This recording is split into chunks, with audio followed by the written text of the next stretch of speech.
每一座城市都有自己嘅故事，毫不例外。廣州作為中國三大城市之一，都係一樣。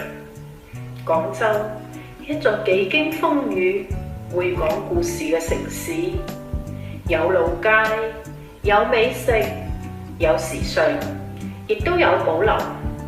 更重要嘅一點係有人情味，好似我哋咁啦，又好似我哋廣州人之家。廣州係中國10大宜居城市之一，或者你會話廣州咁熱、咁混亂、咁匆忙，點會適合居住啊？但係唔好唔記得，廣州係冇冬天、冇寒冷，永遠都咁暖意洋洋，永遠都咁熱火朝天。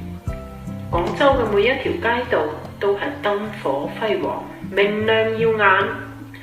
廣州比任何一個地方都要寬容，佢將一切，無論係卑微嘅打工仔，定係扯高氣昂嘅社會精英，無論係操住各地口音、南嚟北往嘅陌生人，定係提住菜籃子逛市場、講住正宗廣州話嘅本地人，統統都心懷慈悲咁攬入懷中。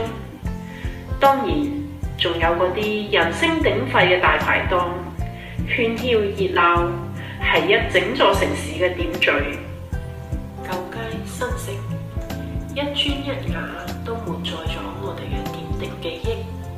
越秀公園、白雲山、沙面大街、鹿茸塔、上下九、西關小城、海珠橋、北京路、洪德路、鳳聯路嘅青石板路、小蠻腰、花城廣場、珠江新城。行下行下，我哋就從廣州嚟到咗紐約，細細咁聽住嗰一個從上一個世紀走過嚟，仿如前世今生嘅廣州傳奇。無論係乜嘢原因、乜嘢途徑嚟到咗紐約呢個大都市，好慶幸我哋同樣將廣州嘅寬容、團結、慈悲嘅心懷都帶到咗嚟度。今日就讓我哋一齊聚首一堂。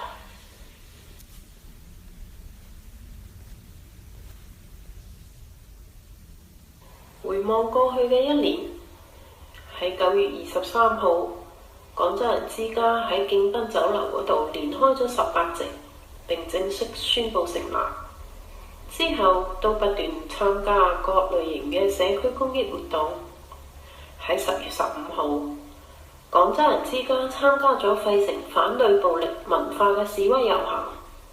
遊行當日，廣州人之家嘅群友高呼反暴力文化要安全嘅口號，吸引咗多家媒體採訪同埋報導，得到咗社區嘅肯定同埋支持。喺10月22號，廣州人之家身體力行咁支持防癌關愛慈善晚會，並同時獲得咗慈善團體嘅稱號同埋證書。喺11月4號，廣州人之家喺東升酒家舉行咗熱鬧嘅生日會，在場嘅群友都盡情咁開心，其中都有唔少感動同埋鬼馬嘅氣氛，真係盡情難忘啊！所有嘅廣州人之家嘅明星，為咗籌備今晚嘅晚會，喺排練嘅過程中，再次展現咗我哋廣州人嘅團結啦，同埋積極參與嘅精神。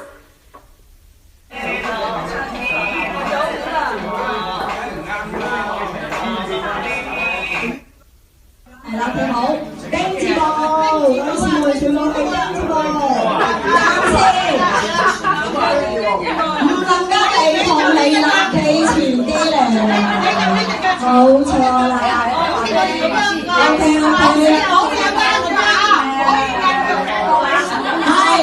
全部挺起個胸膛嚟做人。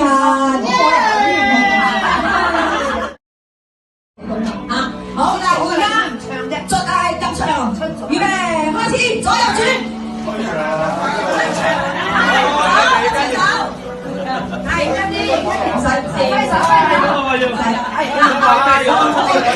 為我哋係廣州人之間應該係有個紀律㗎嘛，係咪？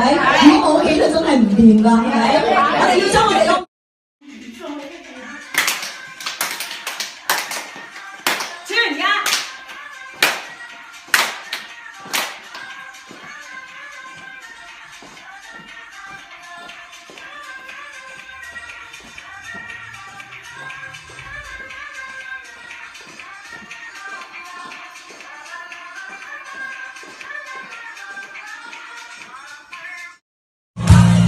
我心的明白，歌声交汇你我的爱。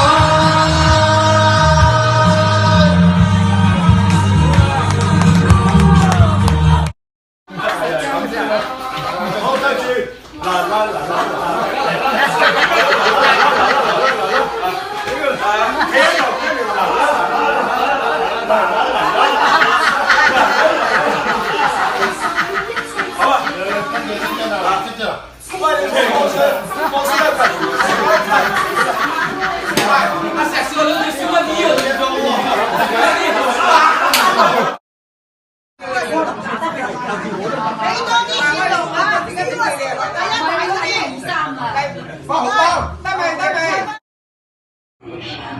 想念黄昏，我投了一场江水，送你下扬州。真情很早，春色为你留。儿时思桥明月夜，牵挂在扬州。